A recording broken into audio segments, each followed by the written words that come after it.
Everyone, welcome back to Thrive with Sushmita, your go-to channel for improving your English skills and building confident communication. In today's video, we will be talking about a word which we all use a lot, and the word is please. Now, please don't get me wrong.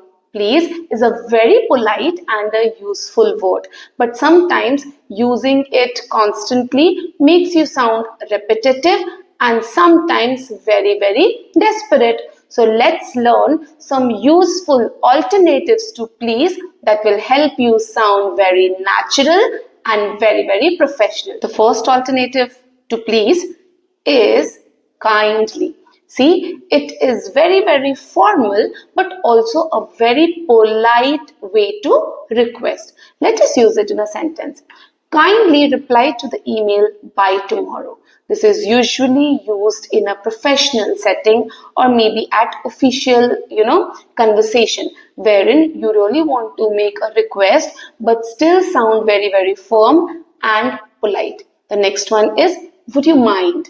It is also like asking for something, but in a way which helps you to sound very polished and you are able to put across your request very well. It is also used majorly at workplace. I'm sure you will not be using this with your friends. So this is also used at workplace. Like, would you mind sending me the report by evening? Now, you're being firm. You are telling that you need the report. But see, it is very important how you put across your words, right? In the same thing, I can be telling it, please send me the report. And if I say, would you mind sending me the reports? Now, there is a difference between the two. Here, I am making sure that I am firm, but I am also, the tone is a request, and it also makes sure that I really need the work. So would you mind sending me the reports? The next one is, I would appreciate it if. Now, I would appreciate it. Now, it's a polite request. We all know that. So, no, you are not just requesting, but also showing a lot of gratitude in that case. I would appreciate it if you submit your homework by tomorrow. So this shows that I am requesting the students, but I'm also appreciating them for the efforts that they are putting in. But my message is also very clear that I need my work by tomorrow. The next one is, may I request? A very softer way to ask someone something. May I request you to shift a bit? Like if you are, sitting somewhere wherein there are chairs and you would want somebody, you can always say that. May I request you to, like, if you can just, shift a bit. The next one is, could you be so kind as to? Now, this is super polite and super formal way to make a request. It is usually used in official setting or maybe in some kind of a diplomatic situation. Like, could you be so kind as to guide me with the process?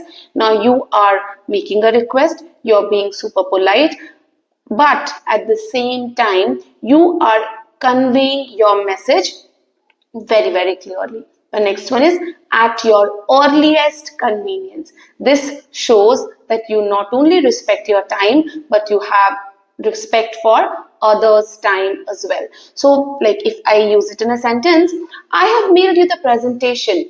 Reply to me at your convenience. So now you are, giving them that time that you are waiting, your work is done, you have done it from your end. Now you're expecting, like, please reply to me at your earliest convenience. Now here you can also add please in the beginning, but that will not make you sound very formal, but will add a touch or a personal touch.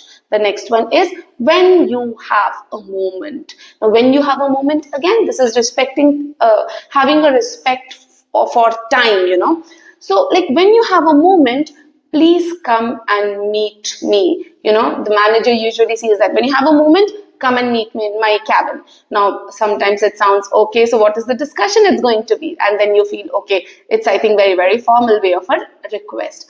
The next one is, if you could. If you could. Now, this is a very short way of expressing yourself in a very polite way, but at the same way making clear that you are trying to request something. Like, if you could please take out some time, if you could please take out some time and sit with me to discuss about the project that we are working. Now, if you could, now this is not that you are trying to, give that liberty to the person that, if they want, they can, if they want, they cannot. No, if you could. So this is a formal way. One more sentence.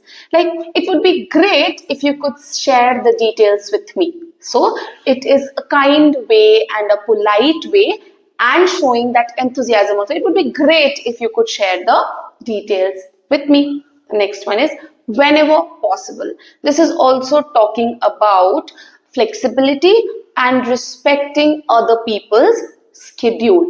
Like, whenever possible for you, please check the details. So whenever possible, whenever it's possible, go through it, check the details. Or maybe whenever possible, can you please share the details with me? So you are respecting that the person might be busy, but you're still making your request and expecting the person to revert. The next one is, I would love it if. Now this is a very friendly way, like to express a request or to make a very softer way. I would love it if you join me for the party. So you really want the person to be with you.